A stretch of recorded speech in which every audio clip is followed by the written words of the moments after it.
remercier Son Excellence l'ambassadeur de France, remercier Agrignum IAV2F, le CIRAD, remercier toutes les autorités de l'université Sine Saloum El Hadji Ibrahima Niass, en premier le recteur Amadou Tidiane Guiro, pour le travail effectué. C'est un travail important, effectué en partenariat entre l'université de Sine Saloum El Hadji Ibrahima Niass et IAV2F Agrignum pour la définition et l'accompagnement dans la mise en place du projet pédagogique de cette université, vous le savez, qui est dédiée à l'agriculture et aux métiers connexes. Cette université qui est une université d'innovation, innovation d'abord territoriale, puisque c'est une université multisite, c'est la première sur 5 sites. C'est d'abord aussi une université thématique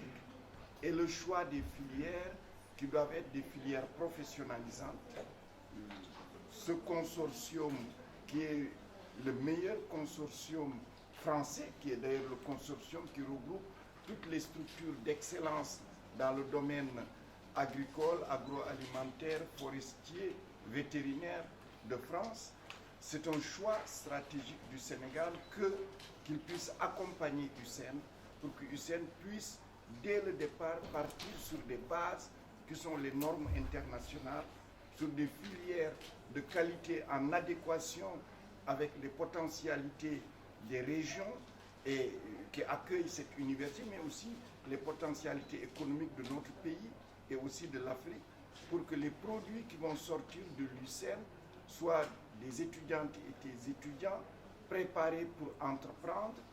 et ayant des compétences leur permettant de s'insérer facilement dans le monde socio-économique en construction dans le cadre du plan Sénégal émergent. Nous avons des scientifiques de haut niveau, nous avons une expérience avérée, une expérience qui a fait ses preuves,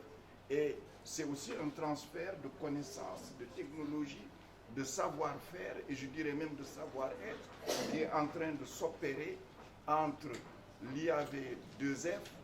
Agrignum et l'université du Sine Saloum El Hadji Ibrahima Niass, mais à travers eux, c'est tout le Sénégal qui en bénéficie, puisque aussi nos ISEP, dont une grande partie est orientée vers l'agriculture, l'agroalimentaire et la foresterie, vont bénéficier aussi de ce travail qui est en cours de réalisation. À quand le démarrage de l'université concrètement? Nous restons toujours sur la date initialement prévue, qui est de démarrer l'année universitaire 2016-2017.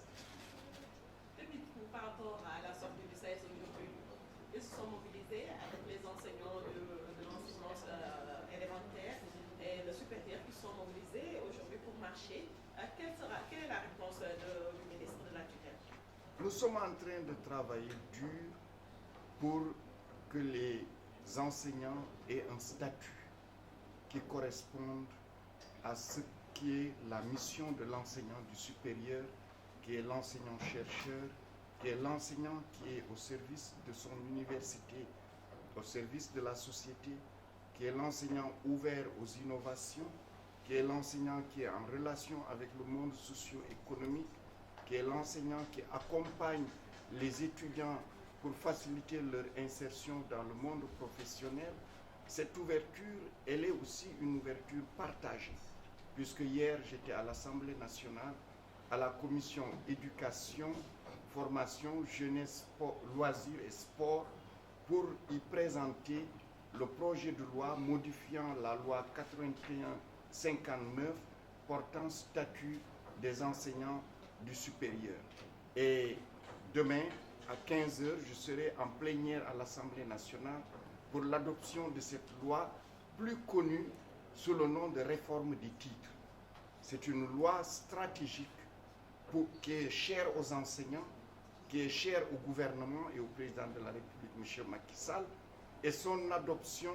sera aussi un saut qualitatif important dans la transformation de nos universités et dans la réforme. Je crois que cette loi arrive au bon moment et je crois que les enseignants du supérieur considéreront qu'un pas important est franchi aujourd'hui.